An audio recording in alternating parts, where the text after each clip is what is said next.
Ice cream খেতে মন চাইলে এখন আর বারবার দোকান থেকে কিনে আনতে হবে না। ঘরেই আপনারা খুব সহজভাবে কয়েকটা উপকরণ দিয়ে একদম দারুণ স্বাদের ঘন আর ক্রিমি এই কাস্টার্ড আইসক্রিমটা তৈরি করে নিতে পারবেন। আর এই আইসক্রিমটা তৈরি করতে কোনো রকম whip cream, beater, condense milk, এমনকি মিল্ক পাউডারেরও দরকার পড়বে না।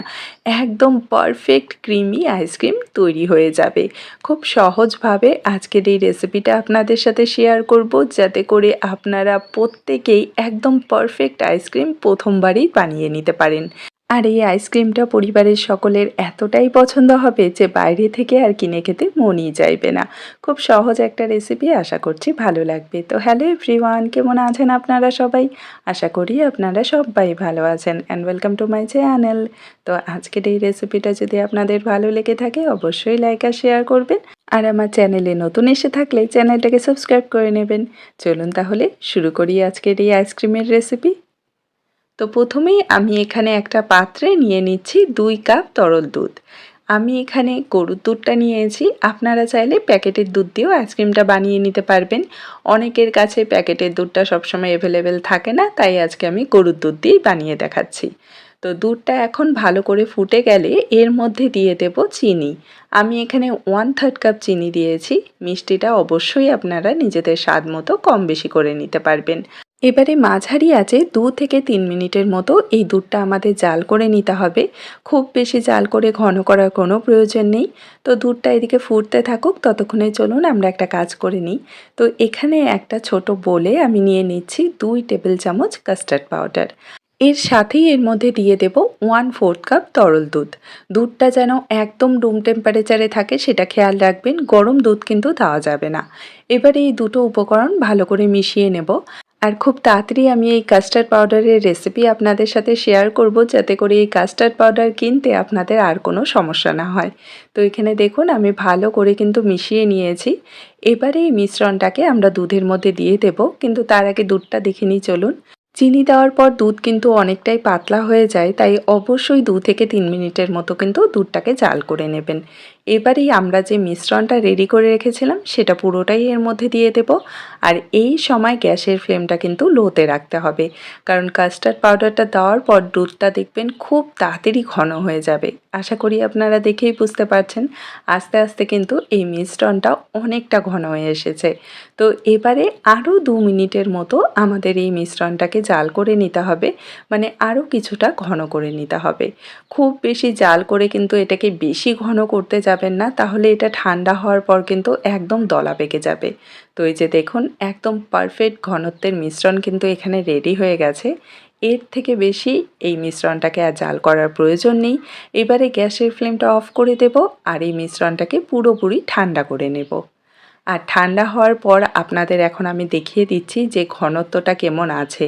আপনারা দেখেই হয়তো বুঝতে পারছেন এটা কিন্তু এখনও ফ্লোয়িং কনসিস্টেন্সিতে আছে, একেবারে দলা পেকে যায়নি। তো এই জিনিসটা কিন্তু অবশ্যই খেয়াল রাখতে হবে। এবারে এই মিশ্রণটাকে আমি একটা মিক্সিং বোলে ট্রান্সফার করে নিচ্ছি। আর আজকের এই আইসক্রিমটা তৈরি করতে আমি কোনো রকম মিক্সার জারেরও ব্যবহার করব না, কারণ আগে আমি যতগুলো আইসক্রিমের রেসিপি শেয়ার করেছি সেখানে অনেক কমেন্ট পেয়েছি যে মিক্সারে ব্লেন্ড না করে কি আইসক্রিম তৈরি করা যায়? অবশ্যই তৈরি করা যায়, এমন একটা হ্যান্ড উইক্স থাকলেই হয়ে যাবে। তো এখানে আপনারা দেখতেই পাচ্ছেন যে আমি হ্যান্ড উইক্সটা দিয়ে এই মিশ্রণটাকে খুব ভালো করে কিন্তু ফেটিয়ে নিচ্ছি। মোটামুটি 2 থেকে 3 মিনিটের মতো খুব ভালো করে এটাকে ফেটিয়ে নিতে হবে, যাতে একেবারে স্মুথ হয়ে যায়, ঠিক আছে? এই যে দেখুন ঘনত্বটা একদম স্মুথ করে নিতে হবে, যাতে কোনো রকম দলা ভাব যেন এর মধ্যে না থাকে। তো এভাবে স্মুথ করে নেওয়ার পর এই মিশ্রণটাকে আমাদের কিছুক্ষণের জন্য ফ্রিজে রাখতে হবে। অবশ্যই ভালো করে এটাকে ঢেকে কভার করে নেবেন। আর তারপর মোটামুটি 2 ঘন্টার মতো আমাদের এটাকে ফ্রিজে রেখে দিতে হবে, যাতে একেবারে পুরোপুরি ঠান্ডা হয়ে যায়, ঠিক আছে? তো চলুন আপনাদের দেখাচ্ছি 2 ঘন্টা পর। তো এখানে আমি 2 ঘন্টার মতো এই মিশ্রণটাকে ফ্রিজে রেখে দিয়েছিলাম। আর এখন হয়তো আপনারা দেখে বুঝতে পারছেন যে এটা কতটা আর কি ঠান্ডা হয়ে গেছে। একেবারে জমে গেছে কিন্তু। তো এভাবেই একদম ঠান্ডা পুরো চিল করে নিতে হবে, ঠিক আছে? তো একটা চামচ দিয়ে আমি এটাকে একটু ভেঙে নিচ্ছি।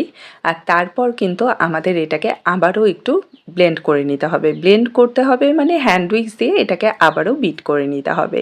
তো আমি আগেই বলেছি আজকে কোনো রকম মিক্সার জারে ব্যবহার করব না। আচ্ছা, যাদের কাছে মিক্সার জারের সুবিধা আছে তারা কিন্তু অবশ্যই এটাকে মিক্সারে কিছু সময়ের জন্য ব্লেন্ড করে নিতে পারেন পালস মোডে। আর যাদের কাছে নেই তারা এইভাবে হ্যান্ড উইক্স দিয়ে কাজটা করে নেবেন। একটু সময় লাগবে কিন্তু একদম পারফেক্ট হবে। তো এই যে দেখুন আমি আবারও ভালো করে কিন্তু এটাকে ব্লেন্ড করে নিয়েছি। আচ্ছা, এবারে এই আইসক্রিমটার মধ্যে সেই দোকানের মতো সফট আর ক্রিমি টেক্সচারটা আনার জন্য আমি আপনাদের ৩টে অপশন দিচ্ছি। যেটা আপনাদের সুবিধা হয় আপনারা সেটা এখানে অ্যাড করে দিতে পারবেন। প্রথম হচ্ছে মিল্ক পাউডার, যেটা আপনারা দুধটা জাল করার সময় ওর মধ্যে দিয়ে দেবেন 1/3 কাপের মতো। আর সেকেন্ড অপশন হচ্ছে এখানে আপনারা দুধের সর অ্যাড করতে পারেন, ঠিক আছে? 3/4 কাপের মতো দুধের সর লেগে যাবে। আর শেষ অপশন হচ্ছে ফ্রেশ ক্রিম, যেটা খুব সহজেই যে কোনো লোকাল স্টোরে আপনারা পেয়ে যাবেন। তো এই ৩টের মধ্যে যেটা খুশি আপনারা অ্যাড করে দিতে পারেন। আজকে আমি আপনাদের ফ্রেশ ক্রিম দিয়ে এই আইসক্রিমটা তৈরি করে দেখাবো। যেহেতু আমি গুঁড়া দুধ আর হলো দুধের স্বর এই দুটো দিয়েই আইসক্রিমের রেসিপি আপনাদের সাথে অলরেডি শেয়ার করেছি। তো এখানে দেখুন আমি এই ফ্রেশ ক্রিমটা নিয়েছি 1/2 কাপ, ঠিক আছে? খুব বেশিরও দরকার পড়বে না। আর এই ফ্রেশ ক্রিমটা কিন্তু খুব সহজেই আপনারা যে কোনো লোকাল স্টোরে পেয়ে যাবেন। তো এবারে হ্যান্ড উইক্স দিয়ে এই ফ্রেশ ক্রিমটাকে আমাদের বিট করে নিতে হবে। ইলেকট্রিক বিটারের কোনো প্রয়োজন নেই। হ্যান্ড উইক্স দিয়েই মোটামুটি ৩ থেকে ৪ মিনিটের মতো একদম কন্টিনিউ এটাকে বিট করে নিলেই দেখবেন একদম লাইট হয়ে যাবে এই ক্রিমের টেক্সচারটা। আশা করি আপনারা দেখেই বুঝতে পারছেন কতটা হালকা হয়ে গেছে। আরেকটা জিনিস, এই ক্রিমটা বিট করার আগে অবশ্যই কিন্তু পুরো ঠান্ডা করে নিতে হবে, ঠিক আছে? প্যাকেটটাকে ফ্রিজে রেখে দিবেন, পুরো ঠান্ডা হয়ে যাবে, তারপর এটাকে এভাবে বিট করে নিতে হবে। তো এখানে আমাদের ক্রিমটাও রেডি হয়ে গেছে আর আমাদের আইসক্রিমের বেসটা তো আগেই আমরা রেডি করে নিয়েছি। এবারে এই পুরো ক্রিমটাকে ওই আইসক্রিমের মিশ্রণের মধ্যে দিয়ে দেব।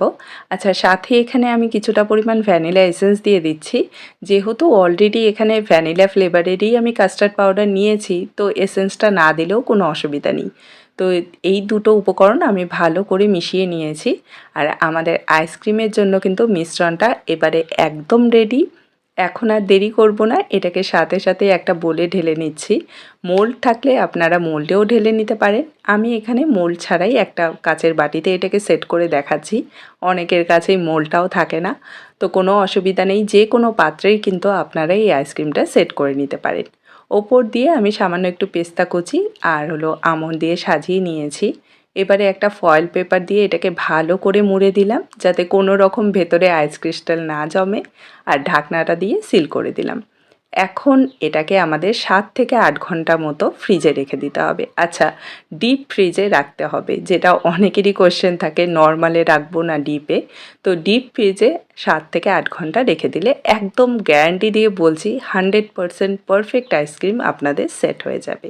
তো এই যে দেখুন আমি বের করে নিয়েছি আইসক্রিমটা, আর কতটা পারফেক্টভাবে এটা সেট হয়েছে আশা করি আপনারা দেখেই বুঝতে পারছেন। এখন চলুন আমি আপনাদের কেটেও দেখিয়ে দিচ্ছি যে এটা কতটা সফট আর কতটা ক্রিমি হয়েছে। এভাবে একবার আইসক্রিম বাড়িতে বানিয়ে দেখুন, কোনো রকম মিল্ক পাউডার লাগবে না, কনডেন্স মিল্ক লাগবে না, হুইপ ক্রিম লাগবে না, এমনকি মোল্ডেরও দরকার পড়বে না। একদম পারফেক্ট আইসক্রিম রেডি হয়ে যাবে। এই যে দেখুন ভেতরের টেক্সচারটা একেবারে সফট আর ক্রিমি। দোকানের চেয়েও বেশি টেস্টি হবে এই ঘরে তৈরি করা আইসক্রিম। দোকান থেকে যে আমরা আইসক্রিম কিনে আনি সেটাতে কত কিছু যে মেশানো থাকে আমরা নিজেরাও জানি না, কিন্তু এভাবে ঘরে নিজের হাতে বানিয়ে সবাইকে খাওয়ালে নিজের মনটাও কিন্তু শান্তি হয়ে যায়।